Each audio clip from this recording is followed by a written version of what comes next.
What's up fam, today we're going to be talking about how to clean up our nasal passages.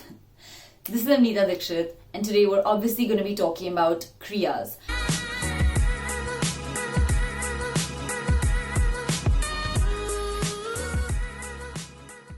Now I understand that you may not associate nasal cleaning with yoga, but there's a direct link to it. Now, not only does yoga consist of asanas and pranayama, but it also consists of practices called kriyas, which mean cleansing practices.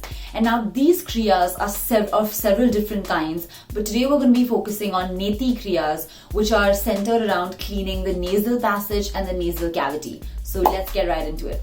Now, all of us have a morning routine, which obviously involves brushing our teeth and cleaning up the cavity in our mouth and making sure that everything is cleaned up in that region. But we often neglect the nasal cavity, which is literally from where we inhale and exhale and where we take in life force from.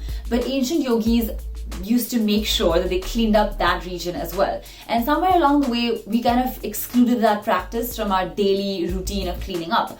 And I'm here to tell you that we need to bring it back. So the first one that we're going to focus on is called Sutra Neti. And what this really does is it cleans up our nasal passage in a way that makes sure we can breathe better, and it allows us to stay away from diseases. So sinusitis, the common cold, or even mumps can all be eliminated by just practicing kriyas consistently day after day. So in Sutra Neti, we use a rubber tube, which looks something like this, which is about 15 inches long.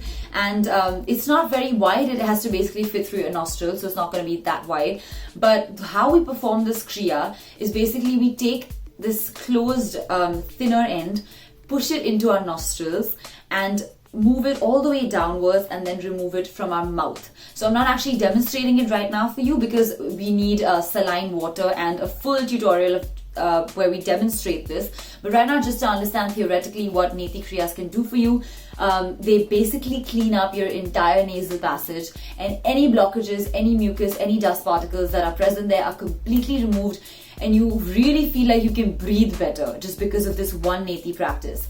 And one of the reasons we, especially yoga, ensure that our nasal passage is cleaned up is because we believe that there are lunar and solar energies that we're constantly taking in from our nostrils. Now, if one nostril is little blocked and the other is more active, it's gonna be highly imbalanced, and that's gonna cause a lot of problems in your physiological systems and also your biological systems within your body. So for example, let's say one part of your nose is completely blocked, let's say the left nostril, and the right nostril is super active. So what tends to happen in that situation is that the right nostril, which governs the heat energy, will be more active, and there'll be just way too much heat production within your body. And on the other hand, if your left nostril is too active, that produces a cooling effect, and there'll be too much cooling energy in your body. So it's important to kind of balance out both the energies and the temperature cycles also for yourself. Another reason we kind of do these Neti Kriyas is because the minute there's a blockage in your nose, there's less air that's going inside your system. Now, we all know that we need oxygen and this vital air component to really perform most of our biological functions. So if you have less oxygen going inside your body, there's less oxygen going to different parts of your body, like your brain or wherever else is needed to perform physiological functions. And because of that, your immunity drops, and in general, your overall well-being kind of reduces and your immunity levels are low. So to avoid all of that, you might as well use this sutra and actually do the Neti Kriyas and just make sure that you're in better shape. And I know the saying goes that an apple a day keeps the doctor away, but honestly, a Neti Kriya a day really will keep the doctor away. And so I think it's really important to bring this back into your daily routine of self-care and really practice it. So when we do the tutorials, you can go through it and do it simultaneously with me at that time. And otherwise, if you do already have a yoga teacher that you're going to, please ask them to help you with the Neti Kriya practices, and I'm sure it'll make a huge difference in your life. Now, the second type of Kriya that we're going to look at is called Jala Neti.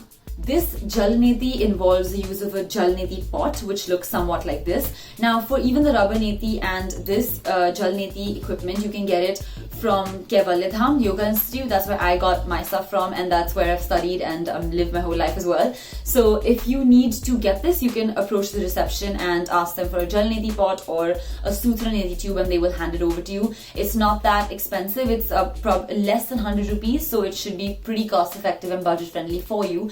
Now, how you actually practice this is, again, you use saline water, so which is basically warm water mixed with salt. And what we have to do is fill that up in this, and then put the spout of this little kettle near your nose, tilt your head, and allow the water to pass through one nostril and then go through and come out of the other nostril. So again, I'm not demonstrating it for you right now, but that's the basic way in which you perform this Neti Kriya practice. Again, the reason we use warm water and mix it with salt is because it's believed that the general constitution of mucus, natural mucus within your body is warm and saline. And so to not cause too much disturbance and to stay in states of equilibrium, we use the warm water and also make it saline and then pass it through.